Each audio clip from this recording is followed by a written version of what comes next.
अब कहाँ जाओ, हमारा तो कोई सहारा नहीं, कहाँ जाओ आप बताओ। मोदी बोला था जहाँ झुकी तहाँ मोकार, रेखा गुप्ता बोला था जहाँ झुकी तहाँ मोकार। एक झुग्गी वाला जहाँ रहता है उसी के आसपास वो अपना रोजगार करता है, झुग्गी टूट जाती है तो उसका रोजगार भी बर्बाद हो जाता है। कहाँ जाएगा हम लोग? बद्दुआ निकल रही है, बद्दुआ। ये सब यासुमात है, सब गरीब नहीं पड़े रात से अपना मलबे में से सामान निकाल रहे हैं, थक गए हैं। हमारा तो अब कोई नाम ही नहीं बचा, हमारे तो सब डॉक्यूमेंट इसी में दब गए। अब क्या नाम रहेगा हमारा, जब घर नहीं है, कागज नहीं बचे, अब तो ये एड्रेस का भी कुछ नहीं है, तो अब क्या नाम है हमारा। मोदी जी आए थे, आपको गारंटी दे के गए थे। मोदी जी ने कहा था जहाँ झुग्गी वहाँ मकान, उनका मतलब था जहाँ झुग्गी वहाँ मैदान। नमस्कार, मैं हूँ आपका दोस्त आलोक कुमार। अभिवादन स्वीकार कीजिए मेरा। रविवार 29 जून को अरविंद केजरीवाल की पार्टी ने जंतर मंतर पर बड़ा सा जलसा किया। विपक्ष में आने के बाद पहली बार ऐसा कोई बड़ा जलसा हुआ, लेकिन पूरी उम्मीद अरविंद केजरीवाल से इस कार्यक्रम में या इस जलसे को लेकर थी कि वो अपने आगे के भविष्य की रूपरेखा बताएंगे। वो बताएंगे कि वो क्या करने वाले हैं। क्या वो पंजाब से राज्यसभा की सीट जो खाली पड़ी है संजीव अरोड़ा के इस्तीफे के बाद से, क्या वहां राज्यसभा आएंगे या फिर पूरी पार्टी को लेकर पूरे दमखम के साथ बिहार जाएंगे। अगले 2 महीने में बिहार का चुनाव है, लेकिन अरविंद केजरीवाल ने बड़ी उस्तादी के साथ ये पत्ते को खोलने से बचे रहे। ये पत्ता उन्होंने नहीं खोला। क्या आम आदमी पार्टी बिहार चुनाव उतरने वाली है? ये तो सबसे बड़ा सवाल है। क्या अरविंद केजरीवाल राज्यसभा जाने वाले हैं या पूरी आम आदमी पार्टी को ले जाकर के बिहार चुनाव उतारने वाले? ये दोनों सवाल का जवाब अरविंद केजरीवाल ने बड़ी उस्तादी से अपने सीने में छिपा कर रखा। जंतर मंतर की इस रैली में मंच पर मनीष सिसोदिया नहीं थे, जो राइट हैंड हैं उनके, वो पंजाब के प्रभारी हैं। ये भी एक संदेश है कि गोपाल राय या बाकी सेकंड लाइन जो है आम आदमी पार्टी का, अरविंद केजरीवाल की नजर में मनीष सिसोदिया को हमेशा प्रमुखता दिए जाने की वजह से जो नाराज था, उसे सैचुरेट करने के लिए, उसे संभालने के लिए अरविंद केजरीवाल ने मनीष सिसोदिया को कहा है कि आप पंजाब के प्रभारी, पंजाब को सीमित रहिए, दिल्ली मुझे इन लोगों के साथ आने दीजिए। ऐसा हुआ हो, पार्टी में एक बैलेंस फैक्टर होता है। लेकिन राजनीतिक पक्षों की नजर में सवाल ये है, क्या अरविंद केजरीवाल जंतर मंतर की इस रैली के हवाले से, जहां इन्होंने जमकर 5 महीने के बाद प्रधानमंत्री नरेंद्र मोदी पर जमकर हमला बोला। मोदी जी आए थे, आपको गारंटी दे के गए थे। मोदी जी ने कहा था जहाँ झुग्गी वहाँ मकान, उनका मतलब था जहाँ झुग्गी वहाँ मैदान। दोस्तों, हमारे देश के प्रधानमंत्री ने झूठ बोला।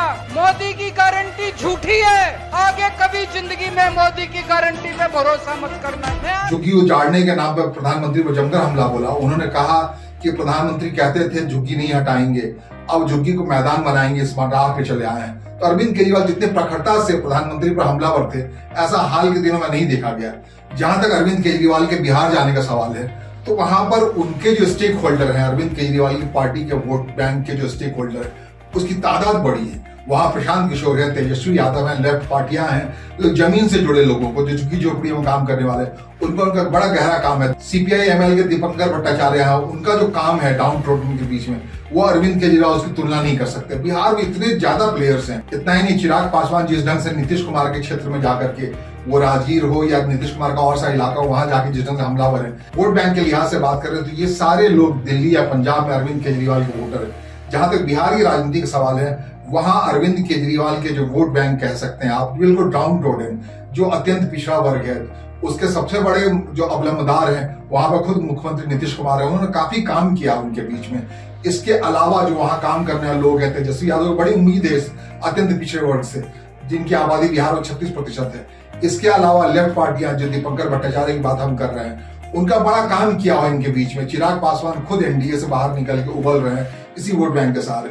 ऐसे में अरविंद केजरीवाल के बारे में एक बात निकल के आ रही है, जिनके बीच आम आदमी पार्टी का काम होता रहा है, वो सब के कोई ना कोई मालिक है वहां उस वोट बैंक के। ये बड़ा मुश्किल है अरविंद केजरीवाल के साथ वो बोले। दूसरी बात कि वहां के मुस्लिम मतदाता काफी, पटना में रविवार को वक्फ बिल के खिलाफ मुसलमानों को बहुत बड़ा जलसा हुआ, बहुत बड़ा कार्यक्रम हुआ। महागठबंधन के लोग ने खूब रोटी सेकी, तो वो भी, उसका भी जो मुस्लिम वोट बैंक है वहां का, उसके भी स्टेक होल्डर इतने ज्यादा हैं जो आसानी से अरविंद केजरीवाल के हिस्से में नहीं आने वाले। तो अरविंद केजरीवाल की पार्टी जो शुरुआती सर्वेक्षण कराया है, उसमें उसने पाया है कि बिहार में ज्यादा दाल गलने वाला नहीं है इस चुनाव से। अगर बिहार में अरविंद केजरीवाल का दाल नहीं गलता है, तो जाहिर तौर पर उनके प्रधानमंत्री के रेस में शामिल होने में मुश्किल तो आएगी। हालांकि अलग बात है, आम आदमी पार्टी के लोग कह रहे हैं बिहार की तुलना में उत्तर प्रदेश उनके लिए ज्यादा मुफीद है। उत्तर प्रदेश के गाजियाबाद से ही आम आदमी पार्टी का जन्म हुआ, यहीं पे अरविंद केजरीवाल एक्टिव रहे। खासकर पश्चिम उत्तर प्रदेश में लोगों को समझाना बुझाना ज्यादा आसान है, बजाय कि पूर्वी उत्तर प्रदेश जो पूर्वांचल का इलाका कहलाता है या बिहार का इलाका कहलाता है उससे आगे बढ़ी पश्चिम बंगाल का, वहां जातिगत धड़े में इस कठोरता के साथ लोग बने पड़े कि वहां कोई आदर्श उनको पिघलाता नहीं है। यही मुश्किल वहां बिहार में जाके खासकर प्रशांत किशोर को झेलना पड़ रहा है। हर कोई जाति का आईने से देख रहा है, जाति के लेंस से देख रहा है। हर कोई कह रहा है कि जो प्रशांत किशोर का प्रयोग है, लाखों कोशिश कर रहे हैं मुस्लिम को अपने साथ लाने की, पिछड़े वर्ग को अपने साथ लाने की। हर कोई कह रहा है कि प्रशांत किशोर अगड़ी जाति की राजनीति करने जा रहे हैं, बिहार की राजनीति सवर्णों को फिर से जिंदा करने की कोशिश कर रहे हैं। ये जो आरोप लग रहा है, प्रशांत किशोर पांडे के नाम से लोग उन्हें बुलाते हैं। आप समझ सकते हैं बिहार में हर किसी को जाति में बांध देने की जो आदत है, ये अरविंद केजरीवाल टाइप पॉलिटिक्स के लिए बड़ी मुश्किल है। वहां आदर्श कितना भी बड़ा आदर्श हो, लेकिन उसको जाति के सांचे में देखा जाता है। यही बड़ी मुश्किल है। अरविंद केजरीवाल जंतर मंतर की सभा में मौन रहे कि वो बिहार जाएंगे, अपनी पार्टी को लेकर बिहार जाएंगे, या फिर चुपचाप राजसभा में आएंगे, वहां अपनी तलखी बरकरार रखें, प्रधानमंत्री पर हमलावर रहेंगे, संसद के अंदर एक विपक्ष का केंद्र बनेंगे और उसके आधार पर अगला सफर तय करेंगे। अभी फिलहाल यही लगता है जिस ढंग से अरविंद केजरीवाल हमलावर थे जंतर मंतर की सभा में। लेकिन अद्भुत सभाएं हुई हैं। रविवार को 29 जून की सभा पटना गांधी मैदान की सभा कहें, जिसमें मुसलमान बड़ी बड़ी तादाद में आए। वहां कन्हैया कुमार का भाषण, तेजस्वी यादव का भाषण, सबको लग रहा था बिहार में जो 17% मुस्लिम आबादी है, वो महागठबंधन एक तरीके से इस बक बिल का जिन वहां निकला है उसके सहारे अपने हिस्से मिलाएगी और एनडीए को हराने का काम करेगी। यही हाल दिल्ली में दिखा जंतर मंतर पर, जहां झुग्गी के नाम पर, झुग्गी उजाड़ने के नाम पर रेखा गुप्ता की सरकार के खिलाफ अरविंद केजरीवाल की जबरदस्त जनसभा हुई। आज अपने अपने घरों को छोड़ के आप लोगों को क्यों जंतर मंतर इकट्ठा होना पड़ा? जिस तरह से इन्होंने बुलडोजर चलाए हैं, जिस तरह से पूरे दिल्ली को बर्बाद कर रहे हैं, इतनी गर्मी, उसके अंदर ये गरीबों की झुग्गियां तोड़ तोड़ के गरीबों को सड़क पे रहने के लिए बेबस कर रहे हैं। हम कहाँ जाओ, हमारा तो कोई सहारा नहीं, कहाँ जाओ आप बताओ। मोदी बोला था जहाँ झुकी तहाँ मोकार, रेखा गुप्ता बोला था जहाँ झुकी तहाँ मोकार। एक झुग्गी वाला जहाँ रहता है उसी के आसपास वो अपना रोजगार करता है, झुग्गी टूट जाती है तो उसका रोजगार भी बर्बाद हो जाता है। एक तरह से इन्होंने खोलते हुए तेल के अंदर हमारे झुग्गी वालों को इन्होंने मरने के लिए छोड़ दिया। 5 महीने के बाद अरविंद केजरीवाल दिल्ली आए और यहाँ जिस ढंग से सफल कार्यक्रम कर गया आम आदमी पार्टी के हवाले से, ये बताता है कि अरविंद केजरीवाल राजनीति में अभी भी वायबल हैं और 2029 के हिसाब से काम कर रहे हैं। जब प्रधानमंत्री का चुनाव होगा, अगला लोकसभा चुनाव होगा, इस लिहाज से बहुत महत्वपूर्ण है वो पंजाब से बिहार जाने का बजाय राज्यसभा में आए और राज्यसभा में अपने वजूद को मजबूत करें, अपनी बुलंदी करें और विपक्ष के सारी बातों को अपने ऊपर केंद्रित कर लें।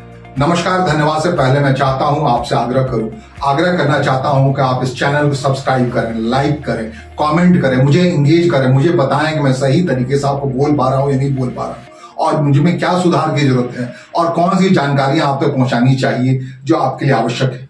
धन्यवाद, नमस्कार।